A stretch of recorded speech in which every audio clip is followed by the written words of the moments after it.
Over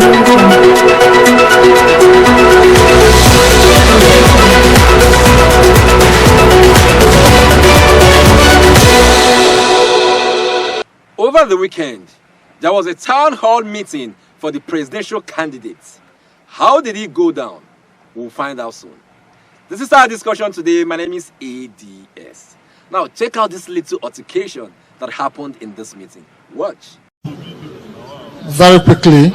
Don't call everybody. This man is NPP now. He called it to be people. You see what is happening here? I won't take this. He called it to be people. This colonel is NPP person now. You call it to be people.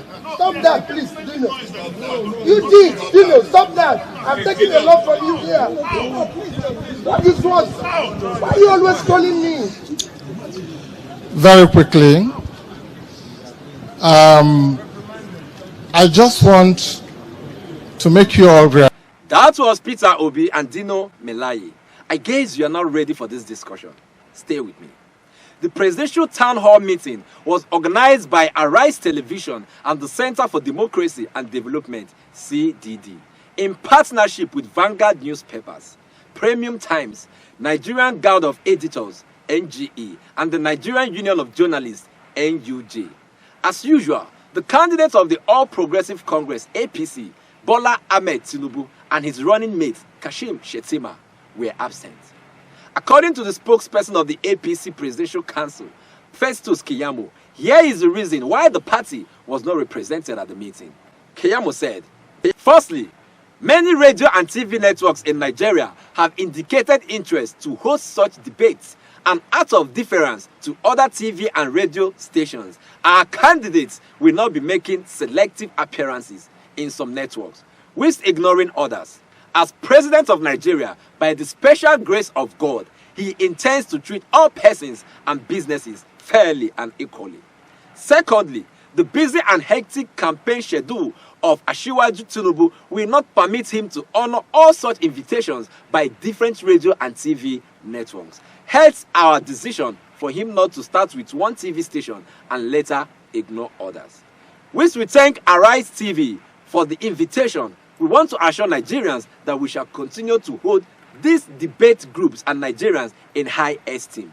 Nigerians will hear from our candidates loud and clear through other forums. This statement hits differently. The summary of it all is that the presidential candidate of the APC, Bola Ahmed Tinubu, has already decided to boycott any of such meetings or debates and can only speak through special events put together by himself and his party. He does not want to debate with anybody. Presidential candidates present at the town hall meeting are Rabiu Kwankwaso of the New Nigeria People's Party, NNPP, Kola Abiola of the People's Redemption Party, PRP, Mr. Peter Obi of the Labour Party, LP, and the running mate to Atiku Abubakar of the People's Democratic Party, PDP, Ifeanyi Okowa. Now let's get down to how it went down at the event. One issue that was loud and clear in that meeting is the issue of security. Of course, all other agenda of the government is linked with security. There wouldn't be any economic boom or development when a state is not safe. It begins with security and it ends with security. The question thrown to all the candidates says, if you are opportune to meet with any of the terrorist heads in this country, and he opens up to you that the politicians and the terrorists are one and the same, in the sense that the politicians use the country's security outfit to loot the treasury of the state and protect themselves because they have the power. And then terrorists, on the other hand, carry out their activities because they have allotted powers to themselves too. As a presidential candidate, what would be your response to such a terrorist head? Here are the responses, starting from the candidate of the PRP, Kola Abiola. Watch. The way I interpret what you said, sir, is that the common person in Nigeria, the average person in Nigeria, has not seen or felt the present, majority of them haven't felt the present or seen government. They have no faith in that government, and that is why the security has collapsed, because they believe that the governance and the government are just about the same when it comes to being reckless. Now, the point here I'm making, sir, is that if you have a scenario where in the old days Your information starts from your rural to your local chief, the chief to your to your DPO, and so on and so forth. Now they don't have faith walking up to their chiefs to say, look, there's a stranger in town. They don't believe, they have no faith in the security of this country because they equally don't have faith in the leadership of this country. And for as long as you have that depth of trust, we will never solve that security issue. That does not answer the question. He was talking about the people not having confidence in the government or the security agencies to report cases relating to insecurity. That does not answer the question. Next is NNPP Rabiu Kwankwaso. Watch. I have been in the system for a very long time. I was in the civil service in Kano for 17 years, and for the last 30 years, I have been in the system either in the state or at federal. But I have done what was necessary really to convince them and convince anybody who cares to know what we have done. And it is because of those reasons that some of us are angry to the extent of leaving the PDP and even the APC because we feel there are better ways of doing things in this country. We believe the system has failed, and that's why we have decided to go to New Nigeria People's Party, the unscratched party in this country. Kwankwaso admitted he has been part of the system for long, but he exonerated himself from being part of the decay in the system, and that was why he left both the PDP and the APC to join the NNPP. Next is Mr. Peter Obi. Watch. If they stop me and ask me, like you said, what will I tell them? I'll tell them, well, as a governor, I served a state for 8 years, and you can go to that state and see not one day did I ever borrow from any financial institution in Nigeria, and that I was not in any position or have never been invited by anybody to question about their missing money.